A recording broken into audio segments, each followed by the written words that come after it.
अगर आप श्रीमद् भागवत कथा को सुनना चाहते हैं तो ध्यानपूर्वक सुने।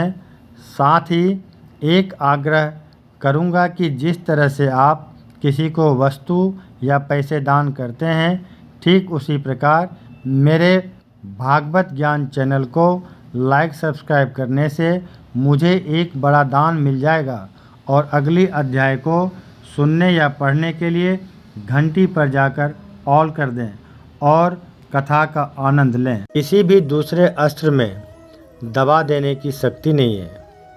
तुम शास्त्रास्त्र विद्या को भले जानते ही हो। ब्रह्मास्त्र के तेज से ही इस ब्रह्मास्त्र प्रचंड आग को बुझा दो। सूत जी कहते हैं, अर्जुन विपक्षी वीरों को मारने में बड़े प्रवीण थे। भगवान की बात सुनकर उन्होंने आचमन किया और भगवान की परिक्रमा करके ब्रह्मास्त्र निवारण के लिए ब्रह्मास्त्र का ही संधान किया। बाणों से विशिष्ट उन दोनों ब्रह्मास्त्र के तेज प्रलयकालीन सूर्य एवं अग्नि के समान आपस में टकराकर सारे आकाश और दिशाओं में फैल गए और बढ़ने लगे। तीनों लोकों को जलाने वाली उन दोनों अस्त्र की बढ़ी हुई लपटों से प्रजा जलने लगी और उसे देखकर सबने यही समझा कि यह प्रलय काल की सामवर्तक अग्नि है। उस आग से प्रजा का और लोगों का नाश होते देखकर भगवान की अनुमति से अर्जुन ने दोनों को ही लौटा लिया। अर्जुन की आंखें क्रोध से लाल लाल हो रही थी। उन्होंने झपटकर उस क्रूर अश्वत्थामा को पकड़ लिया और जैसे कोई रस्सी से पशुओं को बांध ले वैसे ही बांध लिया। अश्वत्थामा को बलपूर्वक बांधकर अर्जुन ने जब शिविर की ओर ले जाना चाहा, तब उनसे कमल नयन भगवान श्री कृष्ण ने कुपित होकर कहा, अर्जुन इस ब्राह्मण धन को छोड़ना ठीक नहीं है, इसको तो मार ही डालो। इसने रात में सोए हुए निरपराध बालकों की हत्या की है। धर्म बेटा पुरुष असावधान, मतवाले, पागल, सोए हुए बालक, स्त्री, विवेक ज्ञान शून्य, शरणागत, रथहीन और भयभीत शत्रु को कभी नहीं मारते, परंतु जो दुष्ट और क्रूर पुरुष दूसरों को मारकर अपने प्राणों का पोषण करता है, उसका तो वध ही है, उसके लिए कल्याणकारी है। क्योंकि वैसी आदत को लेकर यदि वह जीता है तो और भी पाप करता है और उन पापों के कारण नरकगामी होता है। फिर मेरे सामने ही तुमने द्रौपदी से प्रतिज्ञा की थी कि मानवती, जिसने तुम्हारे पुत्रों का वध किया है उसका सिर मैं उतार लाऊंगा। इस पापी कुलंगार आताताई ने तुम्हारे पुत्रों का वध किया है और अपने स्वामी दुर्योधन को भी दुख पहुंचाया है। इसलिए अर्जुन इसे मार ही डालो। भगवान श्री कृष्ण ने अर्जुन की धर्म की परीक्षा लेने के लिए इस प्रकार प्रेरणा की, परंतु अर्जुन का हृदय महान था। यद्यपि अश्वत्थामा ने उनके पुत्रों की हत्या की थी, फिर भी अर्जुन के मन में गुरुपुत्र को मारने की इच्छा नहीं हुई। इसके बाद अपने मित्र और सारथी श्री कृष्ण के साथ वे अपने युद्ध शिविर में पहुँचे। वहाँ अपने मृत पुत्रों के लिए शोक करती हुई द्रौपदी को उसे सौंप दिया। द्रौपदी ने देखा कि अश्वत्थामा पशु की तरह बंध कर लाया गया है। निंदित कर्म करने के कारण उसका मुख नीचे की ओर झुका हुआ है। अपना अनिष्ट करने वाले गुरुपुत्र अश्वत्थामा को इस प्रकार अपमानित देखकर द्रौपदी का कोमल हृदय कृपा से भर आया और उसने अश्वत्थामा को नमस्कार किया। गुरुपुत्र का इस प्रकार बांध कर लाया जाना सती द्रौपदी को सहन नहीं हुआ।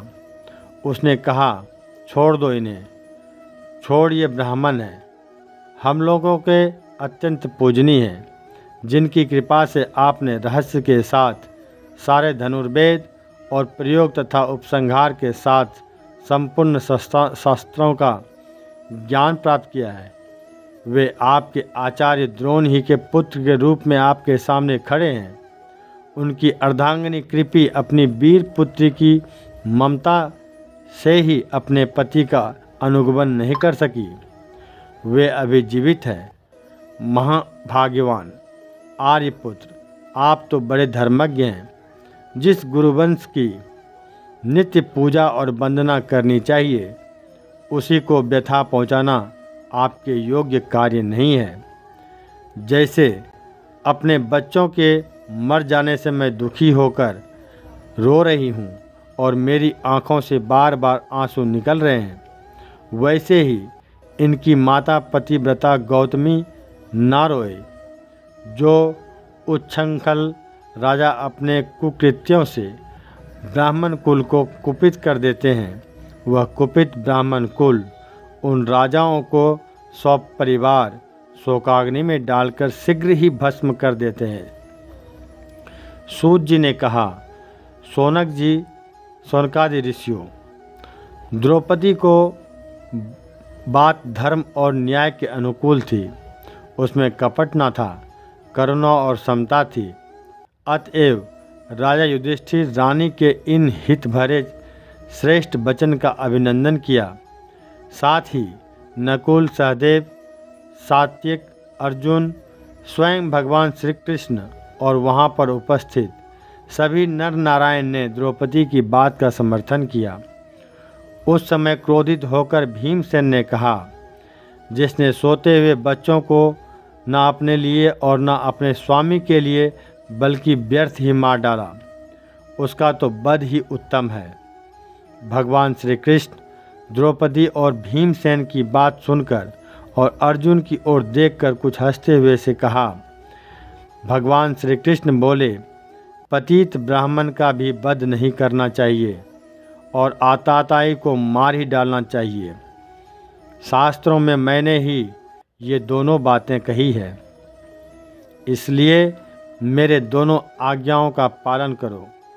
तुमने द्रौपदी को सांत्वना देते समय जो प्रतिज्ञा की थी, उसे भी सत्य करो।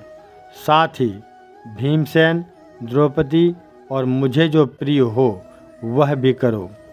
सूत जी कहते हैं, अर्जुन भगवान के हृदय की बात तुरंत ताड़ गए और उन्होंने अपनी तलवार से अश्वत्थामा के सिर की मणि उसके बालों का साथ उतार ली।